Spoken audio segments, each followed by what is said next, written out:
What is up, To The Point listeners? This is a special episode, a live clip from RYNOx 2022 with the future first ballot Hall of Famer, Larry Fitzgerald. Larry, legend. Obviously, this is a live event, so the audio is not as crisp as normal, but the content is as fire as ever. So we hope you enjoyed this episode with my man, Mr. Larry Fitzgerald, number 11 for the Arizona Cardinals. This is To The Point, a Rhino experience.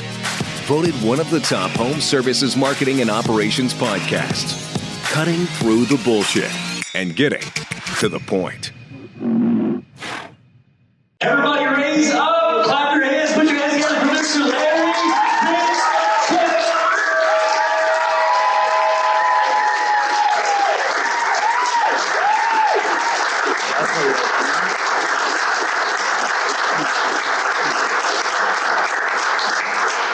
Thank you for the warm introduction, Chris. Really appreciate that. Thank you very much. Everybody hear me okay? Oh, yeah. All right. Thanks again, Chris. What an incredible event you put together, an even more impressive team you built. Whether it's on the football field or in the business world, we all know that great culture and chemistry are critical to high performance. And it's obvious that you guys have been the building blocks for great chemistry and the DNA from great organizational culture. I've been in a lot of locker rooms and I've been in my fair share of boardrooms, and success is almost always directly tied to leadership at the very top. Ownership mentality that cultivates throughout the organization. What all of you have worked to create here is remarkable, and I encourage you all to continue to keep working to build the culture and the chemistry. When you take your eyes off the prize, that's when it begins to erode, and greatness is worth fighting for. As many of you may know, this is the very first season after almost 30 years of playing competitive football I didn't take the field. I literally spent an entire lifetime playing the game of football. I feel amazingly fortunate and blessed to be able to play a game that I truly loved. I've learned so much about I've learned so much about life and about myself and about the friends that I've made over the last 30 years. I was able to use the gifts that God blessed me with to be able to go out and do something that was truly rewarding and to live to my full potential. It's a never-ending quest, but the journey itself is the purpose, I found out. Maybe you feel that way about your work at times. You're doing what you truly were made to do. You're refining your craft, testing your limits, challenging yourself to become the absolute best version of yourself. I love that pursuit of excellence, and now I've turned more of my attention to becoming the best father I can become, the best brother, the best son, the best friend, the best businessman. But as one season of life has passed in the final whistle, there's another one that has just begun. And I found myself thinking a lot about legacy. During the early stages of my life and career, I never spent much time thinking about legacy. I'm not even sure I knew what it meant 25 years ago, legacy. And to be very candid with you, I don't know if I fully understand what it means today. But I know in my mind, more and more, I feel I need to discover what it means to my life and how it's going to shape my decisions and the things that I do. You've heard it said before, if we fail to plan, we plan to fail. I believe that more and more, the idea ties into legacy for me. As we come to understand that our time is not unlimited, I think it pushes us to be more intentional with the time we have right here in front of us. The intentionality might be the early stages of considering our legacy and trying to find some meaning to it. I remember the first time in college when I got banged up.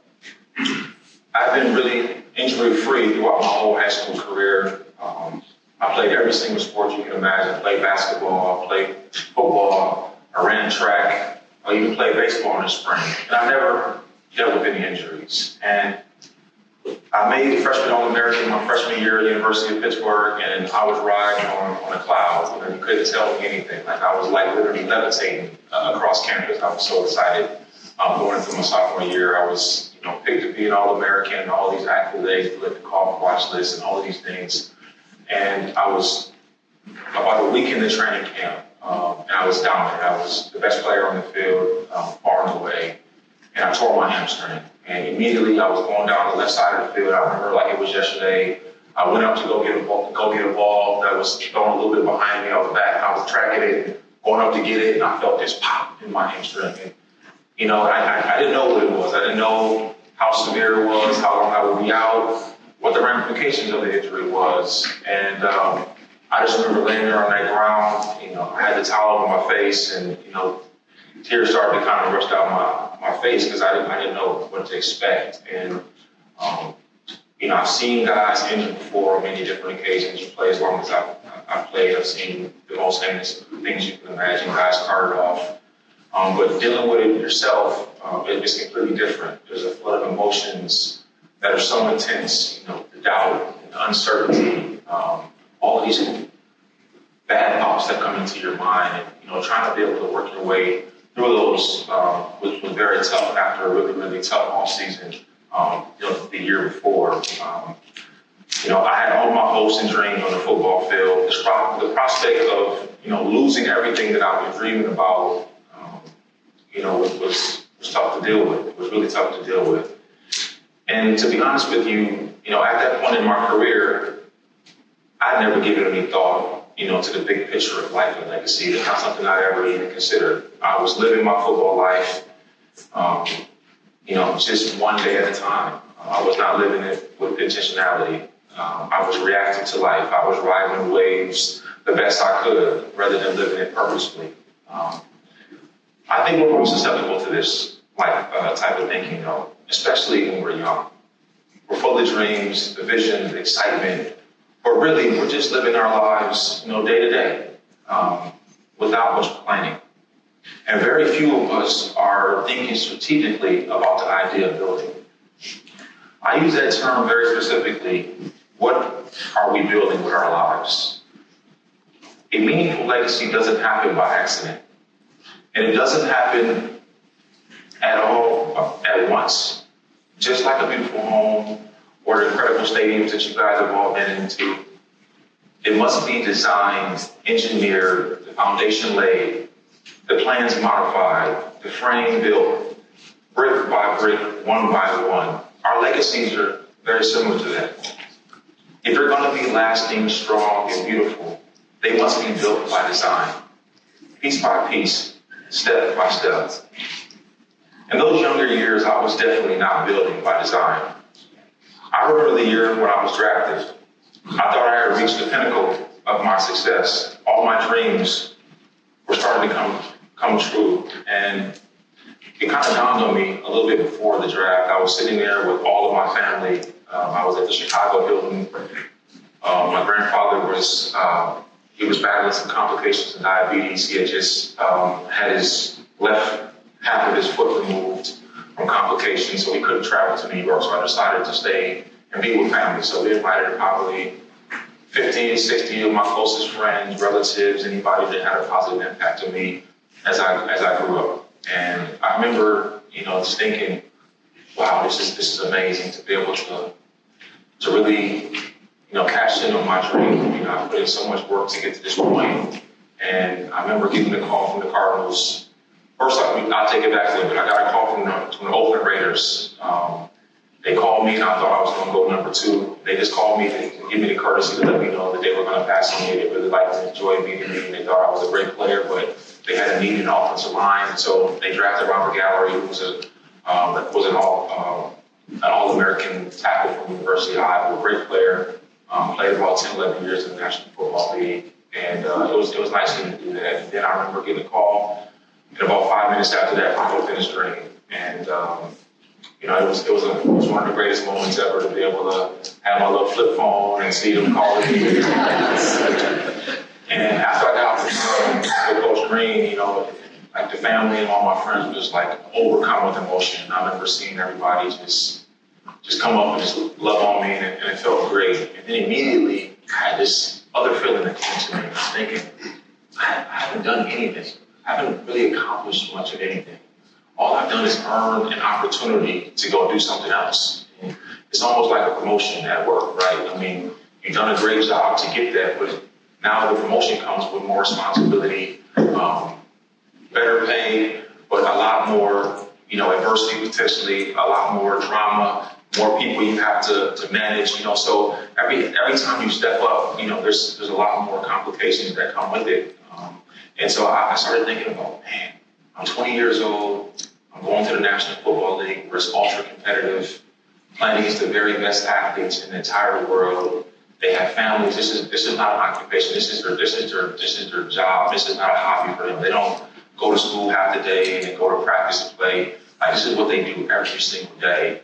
And the gravity of the moment kind of like started to engulf me. And I started thinking about, what I needed to do to make sure not only did I make it to the National Football League, but I was able to have a long-lasting career. And perhaps the biggest lesson about legacy building that I learned as I transitioned into the NFL was I wanted to leave a mark. And for me to have sustained success, you must recalibrate your goals. Even if you've been successful to that point, you must recalibrate. That doesn't necessarily mean your goals must change, but it likely does mean that you must adjust.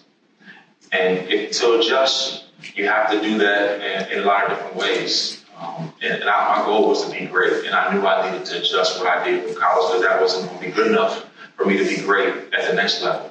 The application is transcended across sports and business. What you did last season doesn't mean much.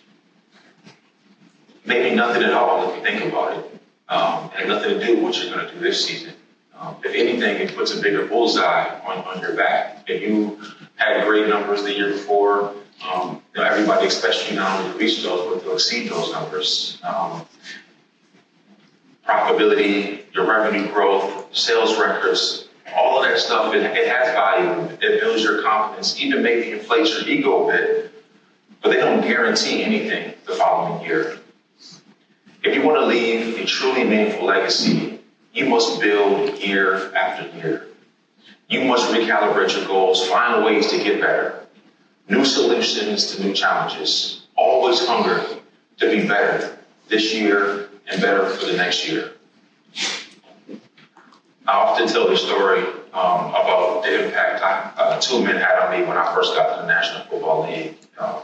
One is Emmy Smith. He's the NFL's all-time leading rusher. He played 15 years with the Dallas Cowboys, 14 years with the Dallas Cowboys, and finished his last 2 years with the Arizona Cardinals. And I don't know if it was an intentional thing by my team, but they put me right next to Emmy Smith. When I first got there, my first day of minicamp, there is the leading rusher of all time, Emmy Smith, sitting next to me. And I didn't know if I should go shake his hand, get on my knees and bow to him, ask him if he wanted anything to drink or eat. Like, it was like one of those moments, like, this is Emmy Smith, oh my God, And so I did what like all young kids do when they see somebody there. You're cool, you kind of ignore them and kind of like, And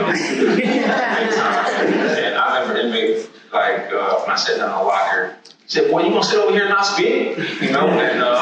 And I always, like, he just broke the ice for me right there. And from that point on, I was like, you couldn't detach me from Emmy Smith. Whatever he did, if he ate grapes in the morning for breakfast, I ate grapes for breakfast. And if he dropped the deuce in the third stall, I was waiting to drop my deuce in the third stall.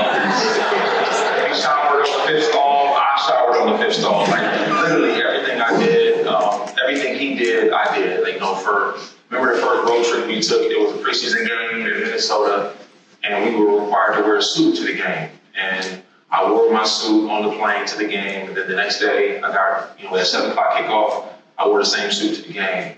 He was like, look, you wearing the same suit 2 days in a row? I was like, yeah, the coach didn't say we had to bring 2 suits. Come on, man, you gotta make sure you bring 2 suits. You don't want to wear the same clothes 2 days in a row, right?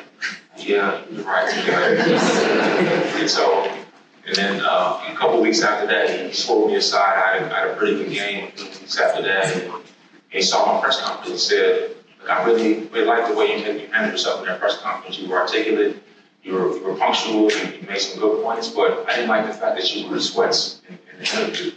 He said that every single time people see you on TV, most of the time you have a helmet on.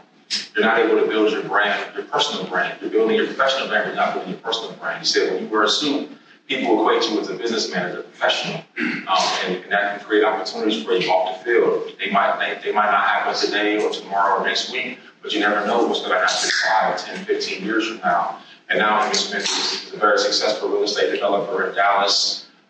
He has a $150 million business that he does every single year, and it continues to grow. That was he wouldn't have possibly got that opportunity if he wasn't conducting himself as a businessman when he was playing. And so Emmett was somebody that I really, really admired. I was very blessed, of course, to be able to play with him my rookie year. Then the second person that really, really had a great impact on me was Kurt Warner. Kurt Warner came to us the following year. So Emmett retired after my rookie year. It was very tough to see him go, but happy that he was able to live a great career and do everything he had set out to do. And Kurt was completely different. Emmett was much more laid back and kind of loosey-goosey. Kurt was much more rigid. He had no problems telling you exactly what he was thinking. I remember I was out there and I was having a great training camp, making all type of plays, and he said, "Larry, you're a really good football player, but I can't trust you. I don't know what you're doing. I don't know if you're running a curl route, I'm supposed to be expecting you to come out there and break at 14 yards, and you're coming out there at 11 and 12 yards. I can't trust you. You trust me to throw you the ball?" I said, "Absolutely, you're the quarterback. Because I need to trust you that you're going to be doing exactly what we're coaching you to do on every single snap." And I made a career by just kind of freestyling. I was so athletic and fast and quick and gifted, and my catching radius was so big that I could overcome, technique flaws, right? And he would always tell me that. I mean, you're a really good football player, and you will be a really good football for the entirety of your career if you don't hone in on the details. Jerry Rice and Isaac Bruce and Tim Brown, all those great players, not only were they tremendous athletes, but they also focused on the details. They didn't know what their assignment was. They knew everybody's assignment. They knew the protections. They knew who was hot, who had the run sites. They knew the over fronts. They knew the coverages. They knew everything. And that's what made them so great, because they took the onus to know everything and to work hard and do everything they needed to do to be special. And Kurt really took my mental to another level. I had the physical gifts, but the preparation wasn't there until Kurt got there. And it is different if it's like from another receiver telling you, because you look at him and you say, "You play my position, you're not as good as I am. How are you going to tell me something like that?" But when it's the person that's, essentially feeding you, telling you that, it translates a little different to you. And I remember, one day we were sitting at his house. He invited me to Thanksgiving, and I was over there, and he put his arm around me, and he was like, "Larry, I'm really proud of the progress that you made. You took the things that we worked on this spring and you applied them to what we're trying to do now." And I remember that being one of my best years. I caught like 11, 12 touchdowns that year, 1,500 yards, 100-something catches, and I made my first Pro Bowl. I remember him giving me this beautiful picture of us together on the field after a touchdown we had scored. And he was like, "Larry, this should be what you should be doing every single year. You're that talented, and no matter if I'm here or I'm not here, you have to hold yourself to that same standard when you're playing and when you're building." And so those two, it was a godsend to be able to have two of the greatest players, two Hall of Famers, back to back, teach me in completely different ways how to be great and how to lead. And then on the personal side, Kurt, not only as a great football player, in terms of who he is as a person, man, it was unbelievable. I'll never forget. It was week 16. We were playing against the Houston Texans in Texas. And 2 weeks earlier, Kurt just had his twin daughters, Sierra and Sienna. They were born premature. And Kurt's wife, a couple of days, had just been admitted to the hospital. They had caught a blood clot that fortunately didn't get to her lungs. But if it would have, it would have killed her. And in that game against Houston, he ended up tearing his MCL. He was now done for the season. And I remember just sitting in the training room with him. I went and gave him a hug and told him I was really sorry about that. And he said, "Larry, there's nothing to be sorry about. This is the plan that God has for me. I will follow the script. I'm going to live my life the very best way I know. This is not going to shake me." And it wasn't like he was just telling me that to reassure me, because I was visually hurt and I was sad for him, but he was convicted in what he was telling me. And I learned so much from that very moment because, anything at 21 years old would have shaken me up. Drop pass, miss block.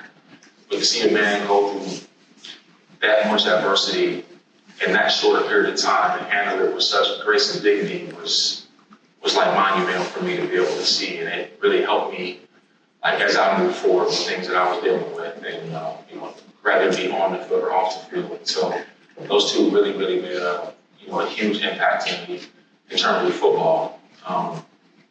And we always had people who, really pour into us. And when I got here to Arizona, I got to be pretty close with a guy, Robert Sarver. Mr. Sarver actually owns the Phoenix Suns. And on the business side, I was a young kid that, didn't really know what I didn't know.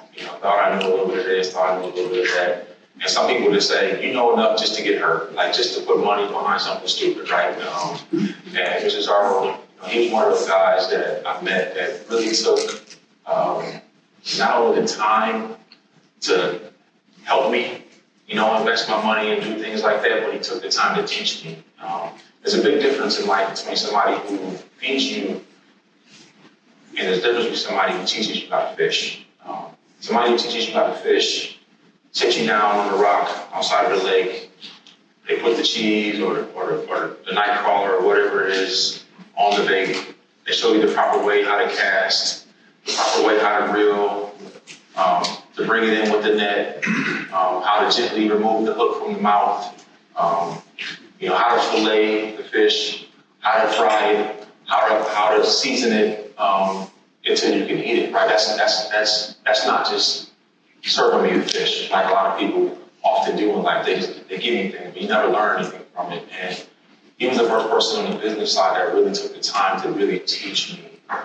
Very similar to the lessons that I learned from Emmy Smith and Kurt Warner. He did the same thing for me on the business side, and it's been a game changer over the last 10 years. What I've been able to accomplish, even while I was playing, being able to do some of the things that I was really interested in on the business side. Another powerful truth I learned about legacy from champions on the field and in the boardroom was a legacy rarely comes without challenges. It comes with pain, loss, grief. Part of the legacy we leave will be the story about what we were able to overcome, the challenges that we faced, how we pushed through when the odds were against us, how we never gave up, even when we experienced failures. Those elements of legacy are the most powerful because challenges, loss, and grief are often common, as we all know. So those who see what we left behind can also see that we did it in the midst of challenges and sometimes unfair circumstances. A legacy that demonstrates perseverance and resilience, and that is what Kurt, Emmett, and Mr. Sarver did for me. This example of legacy built through pain and grief was demonstrated to me so powerfully by my late mother and the lessons that she taught me. I lost my mother to a long battle with cancer in 2003. And her first diagnosis of cancer came in 1997. So went in remission twice and eventually came back the third time and it took her life. But so many times throughout the course of her cancer battle, she used as great learning tools for us as youngsters. And my mom, she had a very interesting way of teaching us things. And I try to do it with my kids. It doesn't always work. I've got 3 sons, and as you guys all know, we have children. Children are so different. They can be raised in the same house, same parents, same food, same school, same room. Everything could be the same, but they can be completely different. And I remember Mom used to always test us. She would let us go to the mall and tell her we're gonna meet back at this location, right? And then she would intentionally show up like 20, 30 minutes late, just to see how we would respond to adversity, or tell us we were going one place and then we would go somewhere completely opposite. just to always teach us to be able to adjust to things that are going to happen. Because in life, you never know.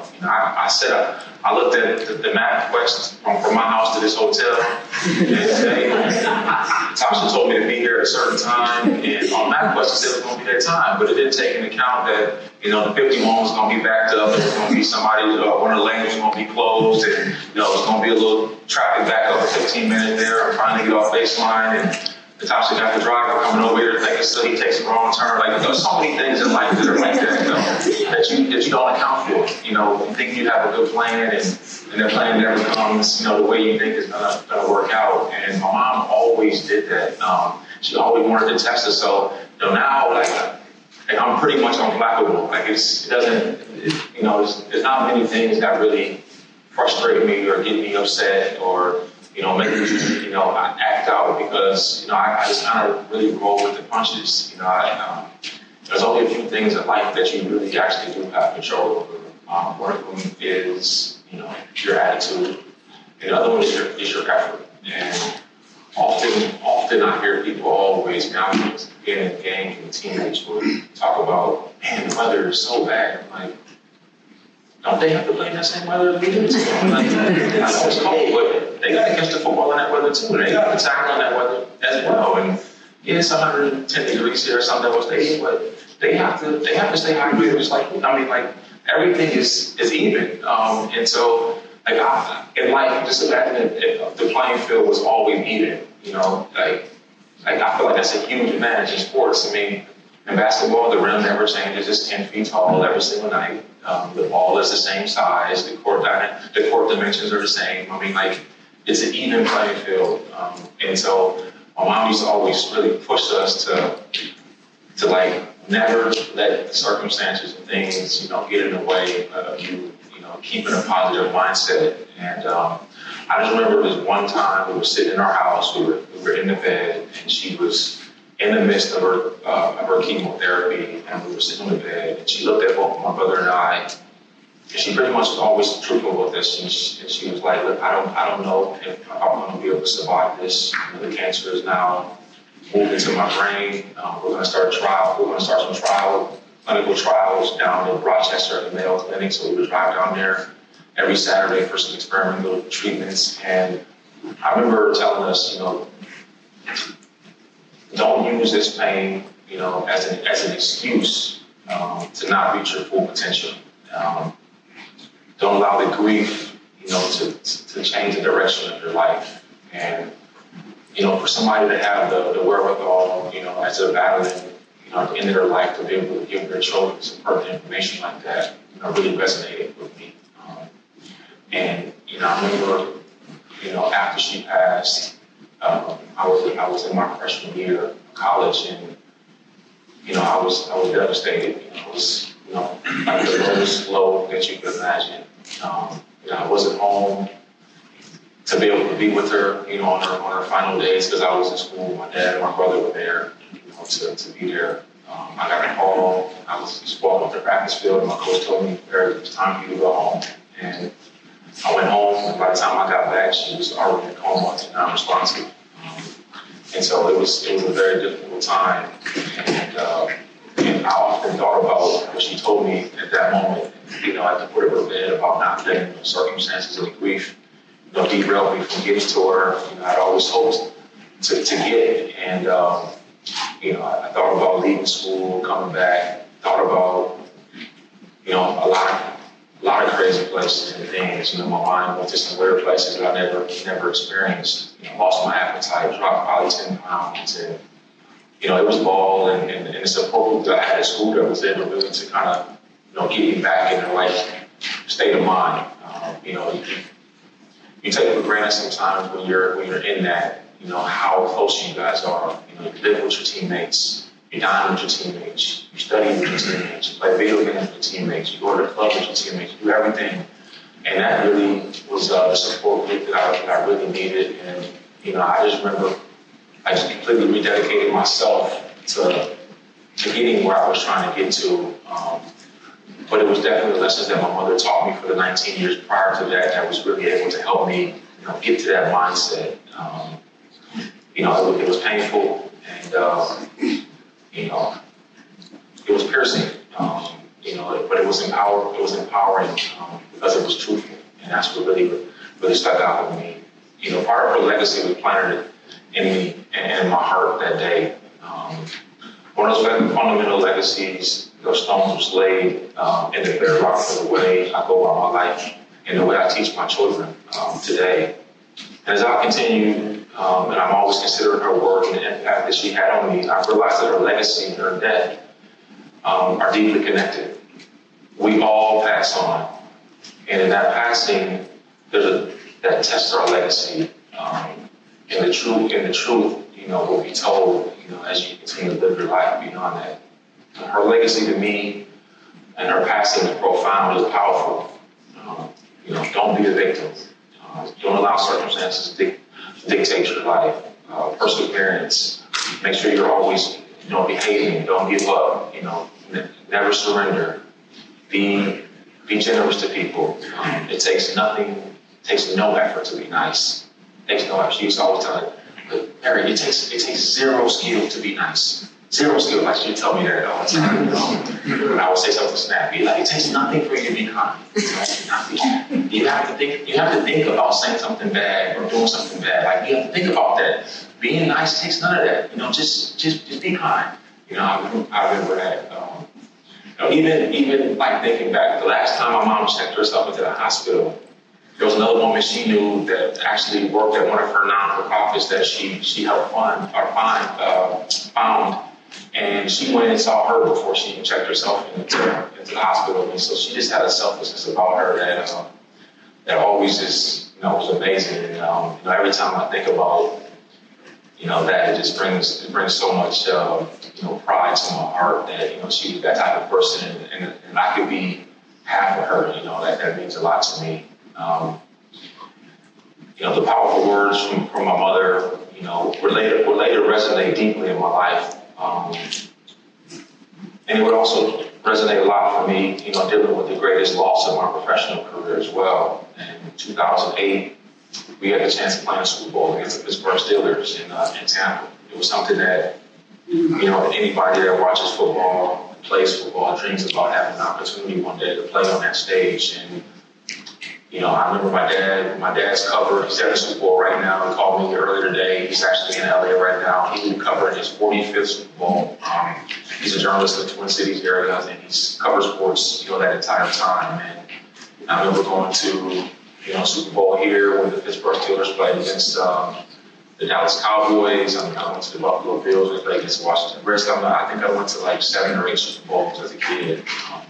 It was like the greatest thing that you could ever imagine. The halftime show, I remember in Pasadena when Whitney Houston like literally blew the longest national anthem I've never seen national anthem before. It was like 4 minutes, but it was more minutes. It was that special. And to have the chance to be able to play in that game, it was like nothing I've ever experienced. I mean, you got on that field, and the first thing you see all these like generals and admirals on the field with all these stars on their shoulders, and you see, you know, Roger Goodell, the commissioner, and you see all these famous people walking the sidelines, and like there's just something different in the air. It's a different feel, and the cameras just so much surrounding the game. And I remember just being like so nervous, 25 years old, and like I got back to the locker room and I just like buried myself in my playbook and just looked at everything, every note that I took for the last 2 weeks as I prepared for that game. And I was so nervous. I cannot tell you how nervous I was, you know, to know that there was literally tens of millions of people that were going to be watching every single step and every single play that you had in that game.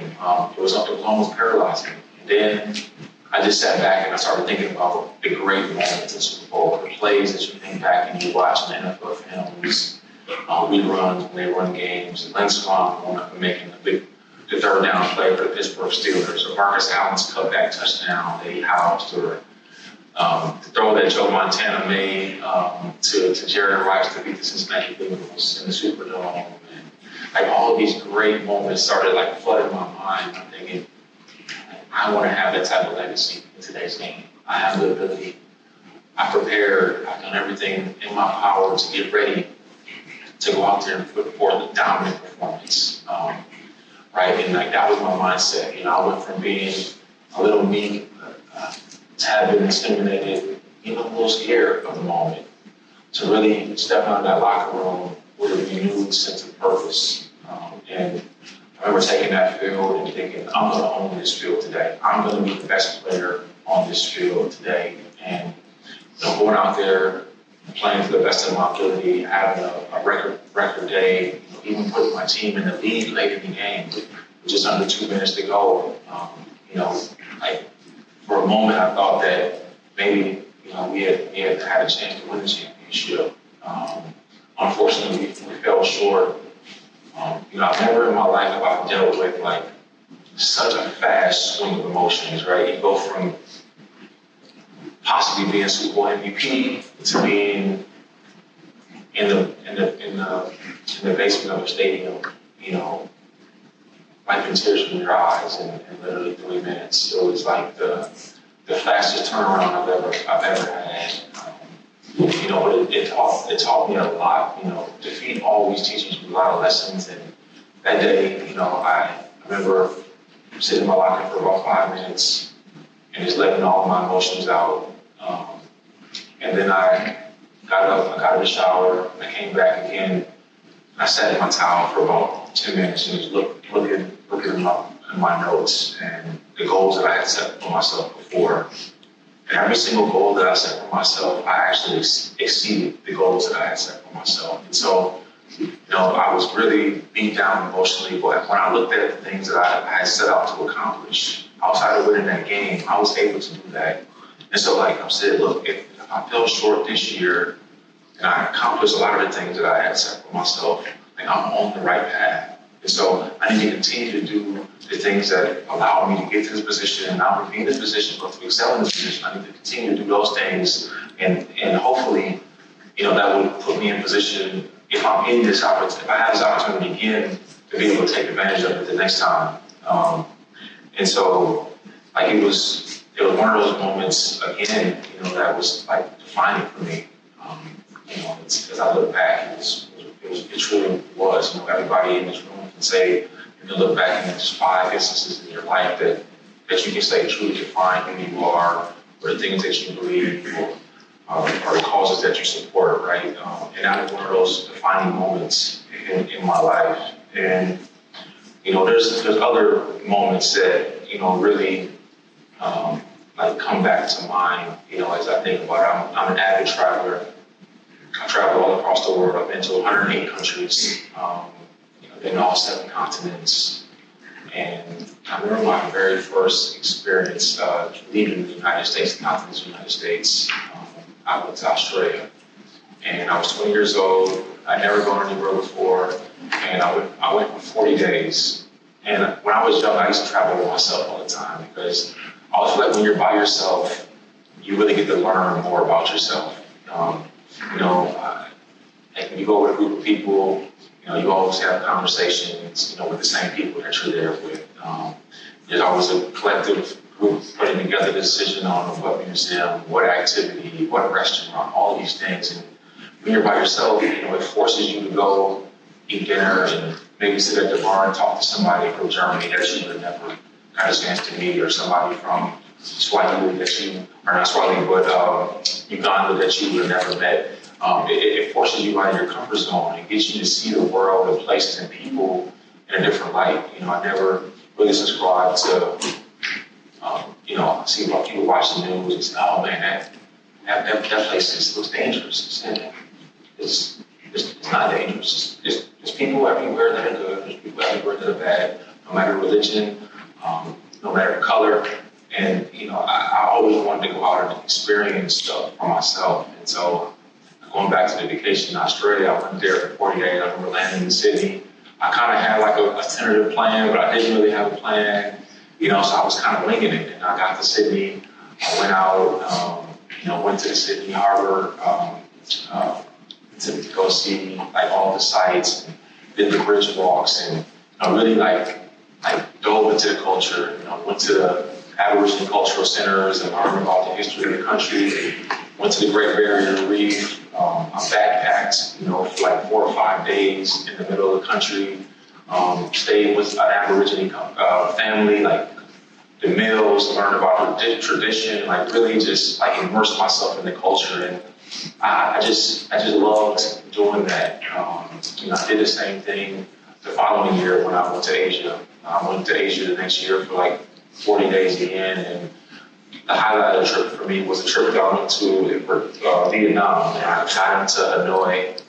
I had met Senator McCain not too long before that. He really recommended that I go visit Vietnam. And I remember going to see Lake Hanoi where his plane was shot out of the sky and crashed into the water there, and saw the actual jail cell. They kept him, his tattered uniform, and all the things that happened to him. Read the reports, and he encouraged me to go. And it really just made me have an even greater appreciation for him and his sacrifice for our country. The relationship I was able to develop with him was amazing. He was the main reason I took that trip to Vietnam in particular. And I remember I stayed in Vietnam for I think 11 days, and I did a bike tour. And I actually rode my bike, from Hanoi all the way down to Ho Chi Minh, which is in the very bottom of the country. And I arranged with my travel to be able to stay in different families as I went from city to city. So I stayed in rice fields and like small remote villages where nobody spoke English. And my tour guide was studying English in university. And so I hired him to kind of take me through the country. And every single night, essentially over dinner, I would have some family talk to me in their native tongue to my guide, and would translate it to me. And it was just amazing to see just how content people were, how happy they were. What we look at sometimes in Western civilization is, poverty. They look at it as, they were rich because they had family that they loved. They had a meal to eat every day. They had a job that they truly really relished the opportunity to go to work. So some of the things that, that I thought and really valued, I learned when I was traveling that, sometimes the things don't have that much significance or value in life, in the grand scheme of things. But when we get to heaven one day, nobody's going to care about how many cars you had, how many watches, how big your home was, all the things that are really not really relevant. Those are the things I learned, throughout traveling when I was, just hanging around. And one of the last days of the Vietnam trip, I was able to go to my tour guide's parents' house. They cooked this amazing Vietnamese meal. And his dad actually was the equivalent of a Navy SEAL in the Vietnam Army. And, you hear about the Vietnam War. It was like the first war that was really, broadcast to the country. People were able to actually watch it from home. And you learned about, how the troops were treated when they came home, and just how much people didn't approve of the war. And, to be able to learn it from their perspective, he was telling me, like, I had no issues with Americans. I had never even met an American until the war happened. I've never watched any American TV, haven't heard any American music. Why would they be concerned about the way I live my life, the way I raise my children, the things that I do in my country? I don't have any issue with the way they live in their country.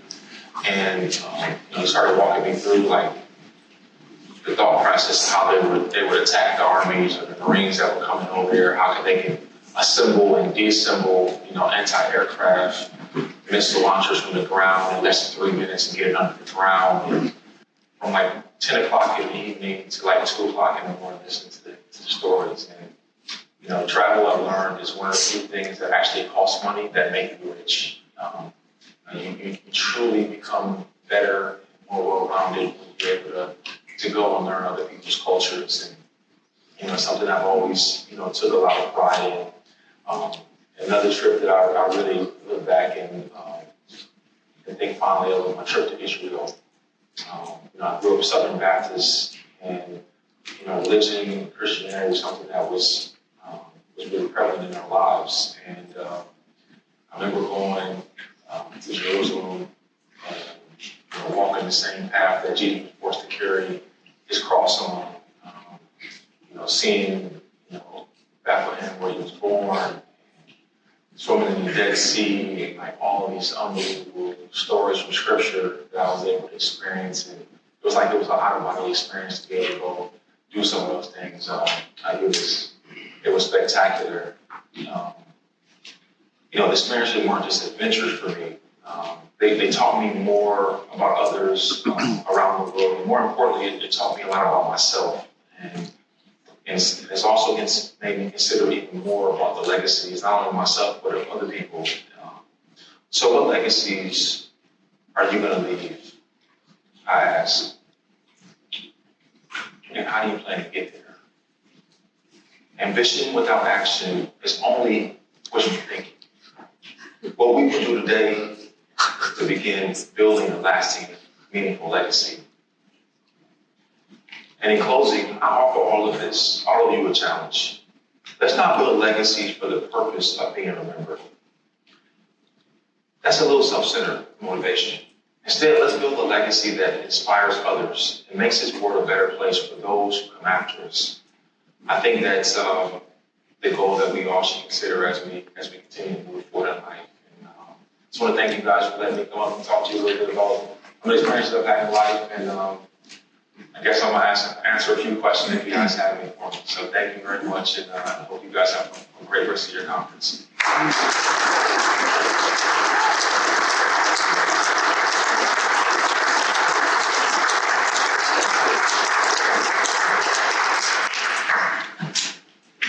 Oh, you're going to fix the carpet? Thanks, buddy. Appreciate it.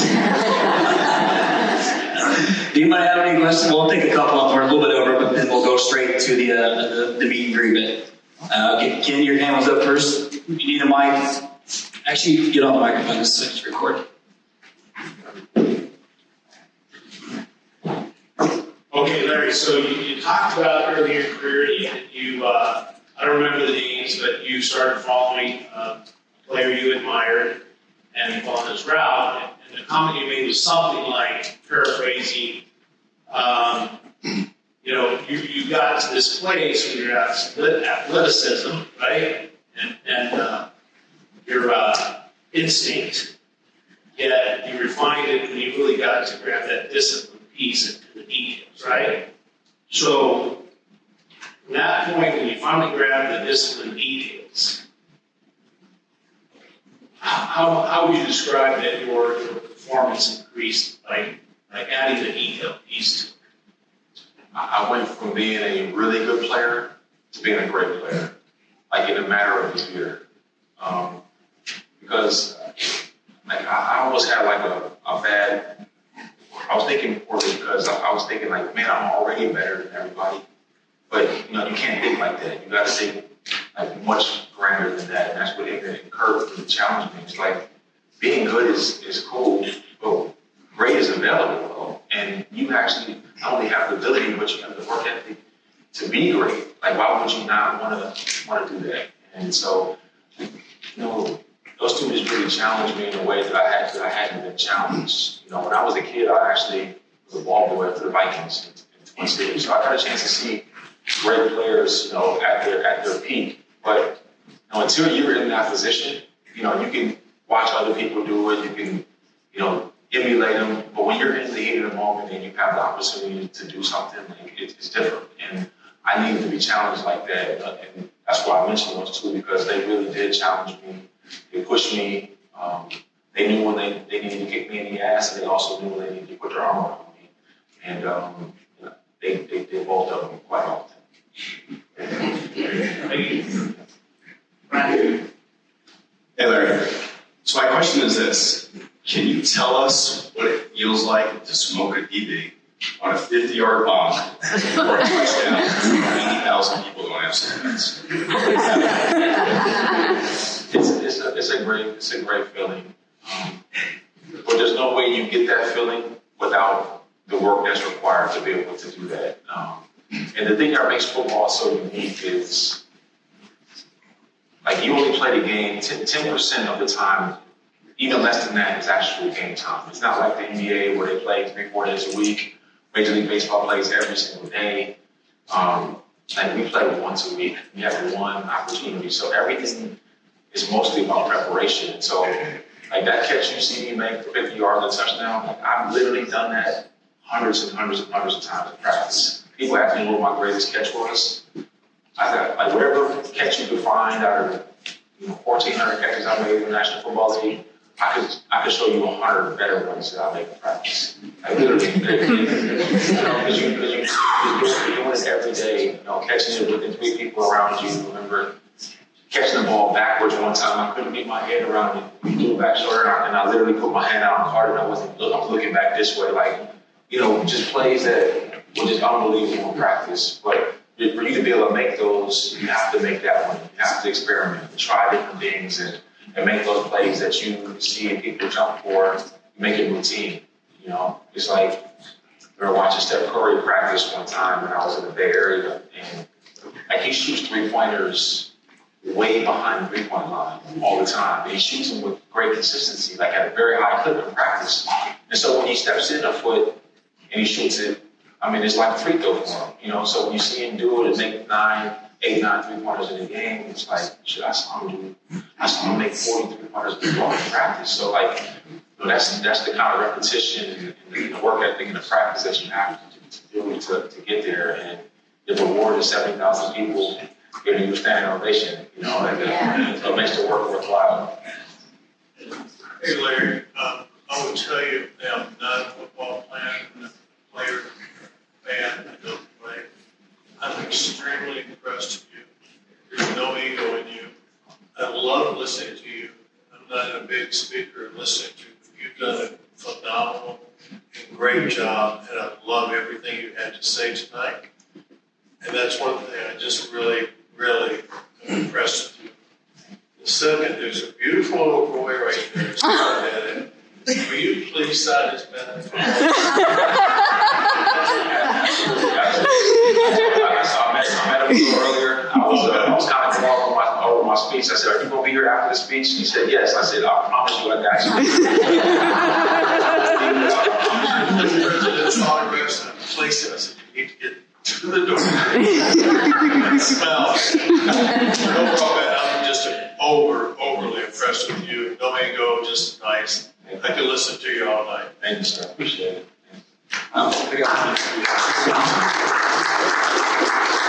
Larry, 2003, best wide receiver in college football. You get robbed by the Heisman Trophy. Jason White's still trying to figure that one out. But then you entered the NFL early.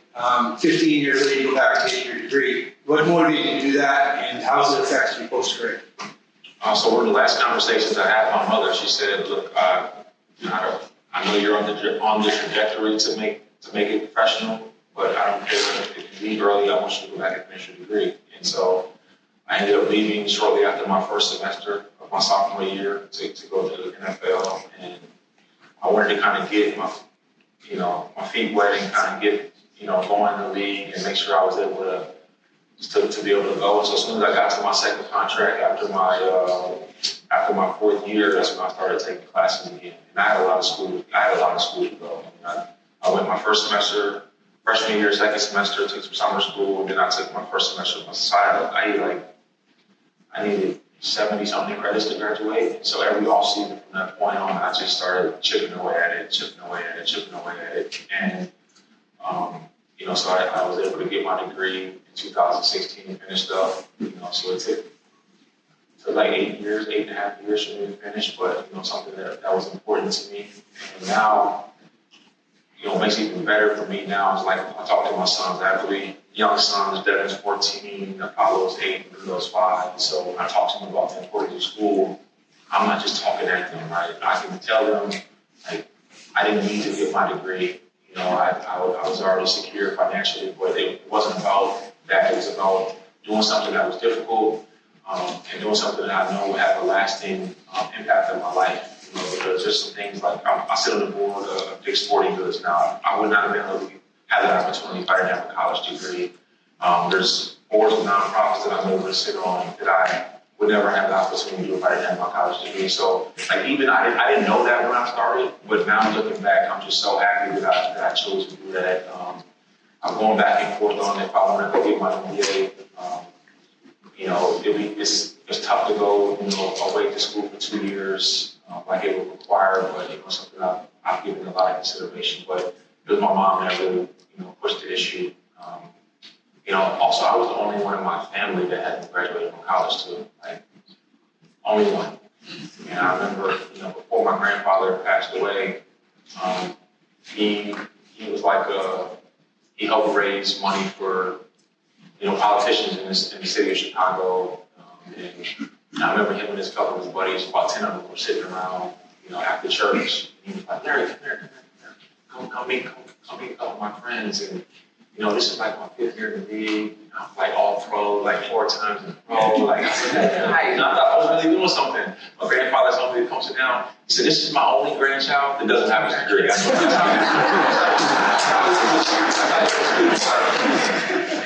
Duly noted, grandpa. So I went and got it done. And, it's something I'm very, very proud of. Thank you. Okay, I'm going to actually finish with the questions because I know we got to get to meet and greet, and we have another half of the event as well. So I do want to finish with 2 questions. I feel like these make a lot of sense.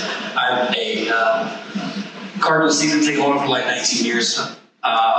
This is the little guy, if you can't tell, is my son. I look a little bit like. But Mitch and I have talked about kind of making sure how important like family is to us, and I thought it was a pretty cool moment. Maybe I'll have my son here. I'm to do this because we've been big fans for years. We've done stuff with the First Down Fund this year, things like that.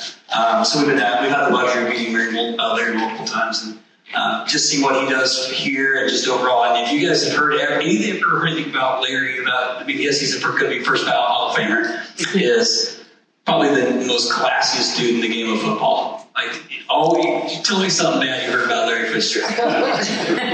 Not you. Natasha's gone. She's gone. But I will say this. I was at that Super Bowl. San Antonio's didn't have 2 feet down. That's how I feel. Now, I might have been seeing a couple of San Antonio by that time the game was in. So maybe it was, maybe it wasn't, but to me, his 2 feet weren't down. Come on, man, you gotta give it to him. Was it? Yeah, I know you talked to him about it.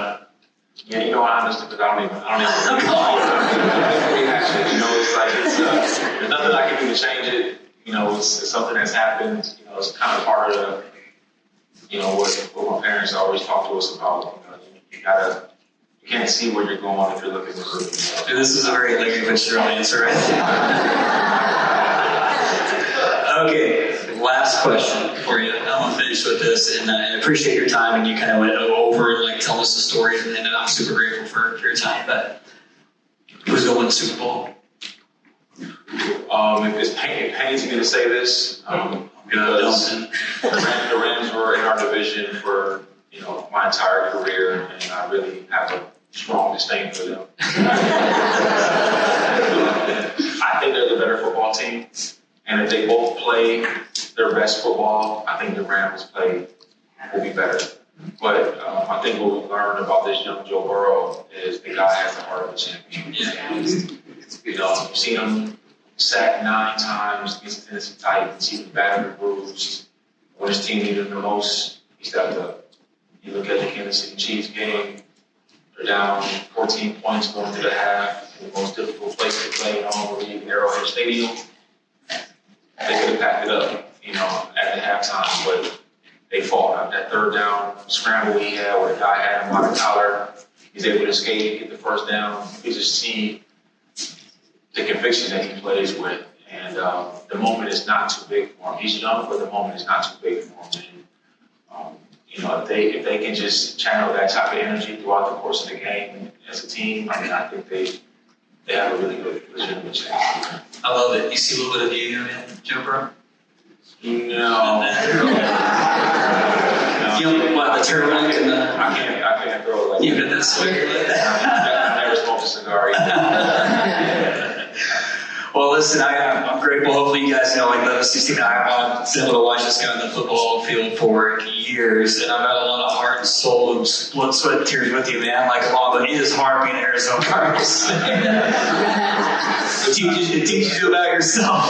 Good times right there. Good times right there. But it's exciting, I did see you losing the game of pig to Devin Booker, so maybe you should just stick to.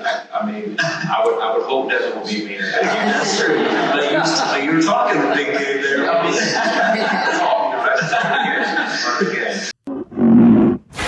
Listeners, thank you so much again for listening to this podcast week after week. We are extremely grateful.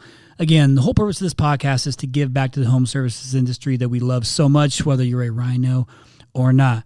We really appreciate all the subscribers. And if you haven't subscribed yet, please go in and subscribe and you'll get all the episodes sent to you automatically weekly. Also, we have really enjoyed your feedback. It's so meaningful for us when we get to read the nice comments that you guys put. So keep doing that. And if you don't know how to do it, here's what you got to do. You search for To The Point Home Services on Apple Podcasts. You click on our profile, scroll all the way down to the bottom, and hit write a review. And be honest and share your story and how the podcast has impacted you and your business. Thanks again from the bottom of our hearts at To The Point Home Services Podcast. We appreciate you.